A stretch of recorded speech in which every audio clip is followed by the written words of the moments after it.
В начале пресс-конференции министр здравоохранения Эдуард Будба рассказал о том, какие средства потрачены на лечение граждан в Республике Абхазия и за ее пределами с 2019 по 2023 годы.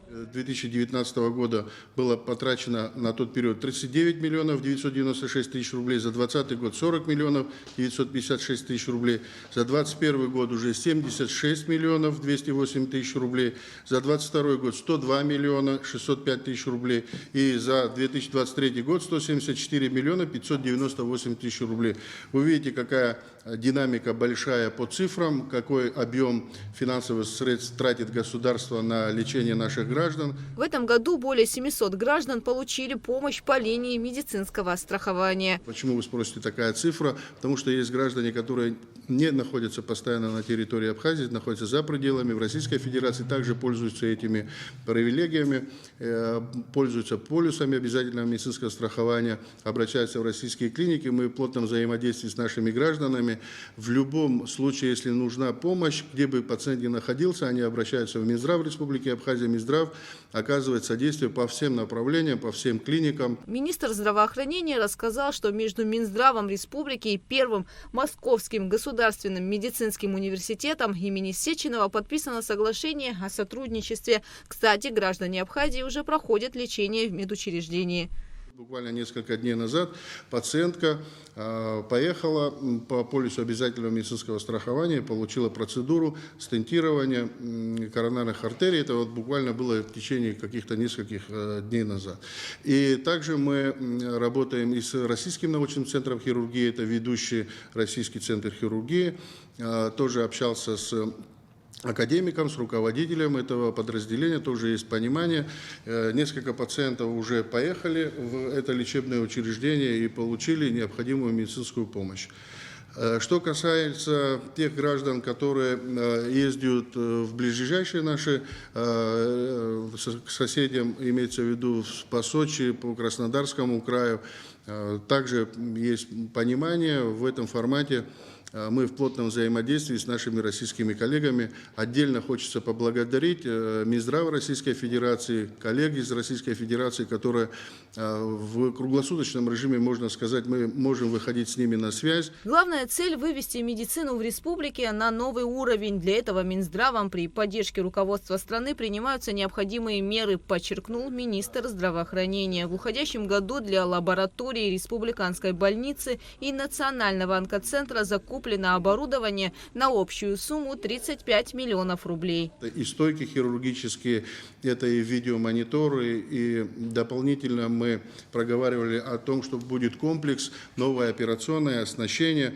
Это было совершенно на другой уровень хирургический, выйдет наша онкологическая служба. На оборудование, пополнение автопарка и другие мероприятия было потрачено более 65 миллионов рублей. Все целевые программы Минздрава реализованы. На централизованное приобретение медицинских препаратов и изделий для обеспечения государственных медучреждений потрачена сумма в 193 миллиона, при изначально заложенных на эти цели 150 миллионов рублей. Государство максимально старается нам помогать в этом вопросе. Я хотел бы отдельно сказать, что все наши пожелания и обращения к президенту, к премьер-министру никогда не остаются без внимания. Всегда нам стараются помогать, практически отзываются всегда на нашу просьбу. 2 мельцерских бокса абсолютно с нуля были отремонтированы и введены в эксплуатацию в инфекционной больнице города Сухум. Это крайне важное направление, потому что есть особо опасные инфекции. Ну, понятно, ковид, но кроме ковида есть еще и другие особо опасные инфекции, которые не должны смешиваться с теми пациентами, которые находятся, допустим, в том или ином лечебном учреждении. За год зафиксировано 924 случая заболеваемости COVID-19 среди населения республики. Более 200 человек проходили лечение стационарно. Работа в этом направлении ведется, отметил Эдуард Будба. Глава Минздрава рассказал и о сотрудничестве с коллегами из России и Беларуси, а также о стажировке абхазских специалистов за пределами Абхазии. Отправлены были наши специалисты в Турецкую республику, да, проходили там неоднократные стажировки по очень сложным и востребованным направлениям. по онкологической тематике, по другим видам оперативных вмешательств. Они сами там находились на протяжении там более 1,5 месяцев. В общей сложности были оперативные вмешательства, которые они сами производили там. Это тоже большое дело. Мы сейчас буквально несколько дней назад виделись, говорили о том, что все эти навыки, которые они там получили, они должны внедрять в нашу практику на территории наших лечебных учреждений. В следующем году планируется масштабная диспансеризация населения Абхазии. В уходящем году она была проведена Минздравом совместно с ВАК в высокогорном селе Псху. Ежегодно приезжали туда врачи, рассматривали пациентов. Но я вам хочу сказать, что такой масштабной диспансеризации в селе не было, и сами жители села Псху об этом признаются. Мы подняли туда рентген-аппарат, отправили ультразвуковые, аппаратуру подняли, сделали рентген-аппаратуру с анализами. Потом Минздрав, значит, адресно всем нуждающимся, которым посмотрели специалисты, выписаны были лекарственные препараты, всем адресно за подписью были отправлены в село медикаменты абсолютно бесплатно на сумму больше 300 тысяч рублей. Глава Минздрава также подчеркнул, что в республике существует нехватка кадров, сложная ситуация с детскими реаниматологами, инфекционистами, врачами ультразвуковой диагностики, хирургами. Поэтому наши специалисты в данный момент обучаются за пределами республики. Есть специалисты, которые сейчас обучаются в российских вузах, заканчивают свое обучение, кто-то практикуется, работает, мы с ними со всеми на связи. Поэтому, я думаю, 2024 год будет годом пополнения нашего Минздрава новыми кадровыми профессионалами, которые приедут в Республику Абхазия и будут помогать нам всем. Администрация Гагарского района сейчас занимается ремонтно-восстановительными работами в ЦРБ. Уже восстановлено реанимационное отделение, завершается ремонт в гинекологическом отделении. Также на 2024 год запланировано начало строительства республиканской детской больницы. Сложный там сам по себе проект.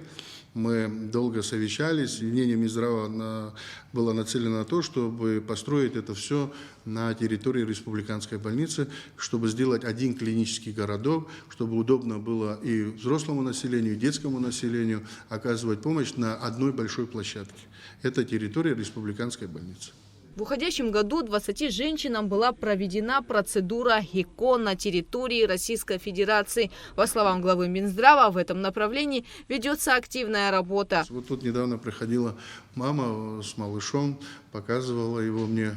Вот, говорила, что вот благодаря Минздраву Республики Абхазия поехали, и такая процедура, более там, по-моему, 10 лет не было детишек. Но в этом направлении тоже ведется большая активная работа. Я хочу, чтобы с пониманием люди к нам тоже, знаете, вот когда мы пошли на эту встречу в плане ЭКО, да, это же все финансово емкое, любая процедура по кругу, это за 600 тысяч рублей. Чтобы вы понимали, там, когда нам приходят и говорят, вот у нас там есть там всего там надо 200-300 тысяч, это не так. Если человек едет на лечение, на полноценное лечение, то эта сумма за 600 тысяч рублей. Я сторонник того, чтобы мы наших граждан, нуждающихся в этой процедуре, отправляли в профильные научные центры, где есть большой опыт работы научной в этом направлении, такие как Московский там, центр имени Кулакова, знаете, там или другие центры, да. Есть вещи, которые вот приходят, люди оплачивают, настаивают на каких-то, мы хотим туда поехать, а потом эффекта нет, понимаете?